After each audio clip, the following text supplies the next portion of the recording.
Remember that we need to have a starting point in order for us to be able to be accurate with each other. For example, if I told you a vague term like over the top, or early extension, or steep, you could probably get a different definition of each of those three terms, 100 different definitions of that from 100 different teachers. So this is not precise enough language. And likewise, if I asked you to plan a trip to New York, you need a starting point. Otherwise, we're all going to take a different route or have a different understanding of how to get there.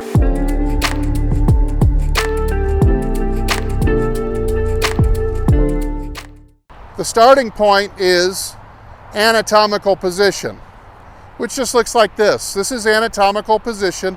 This is your base that you'd start from when you start describing the action of any joint. In this case, we're going to be describing the wrists. Now, the wrist can move generally in 6 different ways. We can move this way, which we would call flexion. Now, it's kind of an archaic term, but some people will call this palmar flexion. It's a term more specific to the wrist because the palm is only in the wrist. You don't really have a palm in your foot. So palmar flexion would be specific to the wrist. Then you've got extension, or pinning the wrist back this way, sometimes known or used to be known as dorsiflexion. All right, now from the anatomical, you can also cause the wrist to separate away from the center of the body out to the side like this on the thumb side. This would be called abduction. And in some circles, it might be known as radial flexion. Then you've got the opposite here. So let's look at, there's radial flexion on this plane. And then we'd have adduction with a D, AD, on the pinky side back in towards the center. That would look like this. Okay, just like that. Also known as ulnar deviation, if you wanted to describe perhaps in more archaic terms. Then we have our last two. We have, from the anatomical again, you've got, if I were to rotate the forearm, this would be called pronation. Then we've got the opposite. If I was in this position, went back to the anatomical position, I'd have supination. Now, let's look at some real-world examples of how the wrists are used. Some notable ones that you've probably studied. If I were to flex my wrist this way, at the top of my swing, you could say that I had my left wrist bowed. Bowed is often the word that we'd use. Dustin Johnson is very bowed at the top of his swing with his left wrist. We'd simply call this in a flexed position. Coming down into the swing, notable golfers like Ben Hogan, and I know my mentor Mike Austin, and also in modern day, somebody like a Colin Morikawa, a Victor Hovland. Coming down into the slot, all of these players have their wrist in flexion, left wrist in flexion, as they come down like this. Now, a real world example of, let's say, radial flexion, or we'd say abduction, if you were to get the club back to here, you could radial flex and cause the club to cock at the wrist.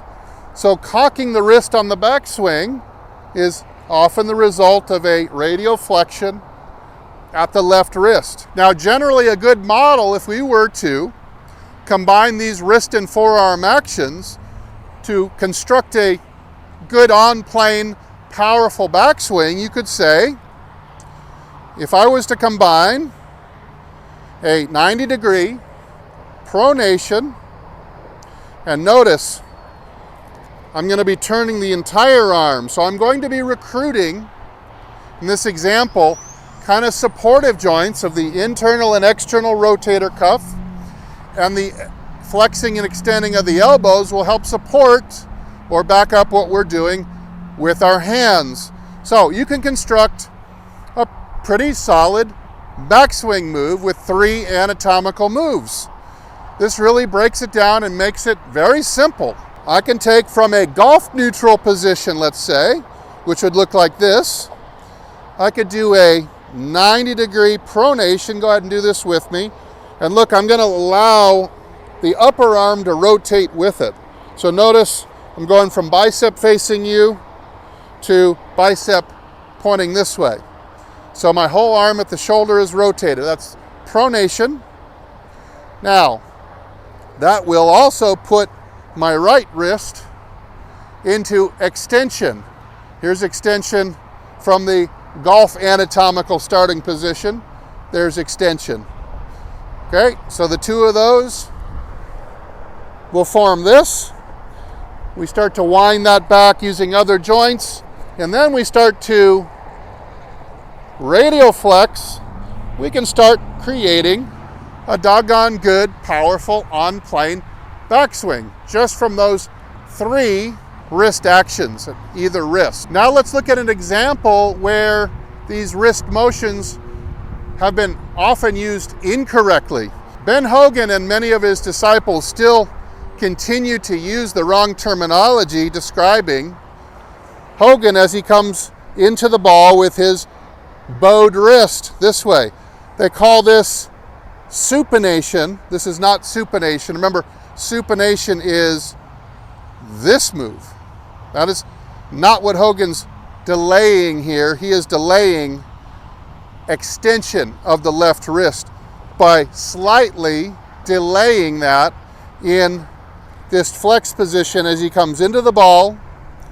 Looks like this, and he's just delaying the wrist going into, and the freedom with which he's going into extension of the left wrist. So that is something that's been misused a lot over the years. All right, so when you understand the 6 basic anatomical movements of the wrist, you can build your castle on top of that. No matter what style of swing, no matter what style of grip that you use, there is a hand action modification that you can make in order to make yourself the most successful. And this is why so many styles of swing and golfers, tall and short and thin and fat, have made it into the Hall of Fame, because they matched up the style of hand action to an upright swing, a flat swing, an outside in swing, an inside out swing, all kinds of different takeaways, all kinds of different grips, so many permutations, and yet they were successful at the highest level because they understood the hand motions that were required to balance out whatever they had going on in the rest of their swing and make their swing repeatable.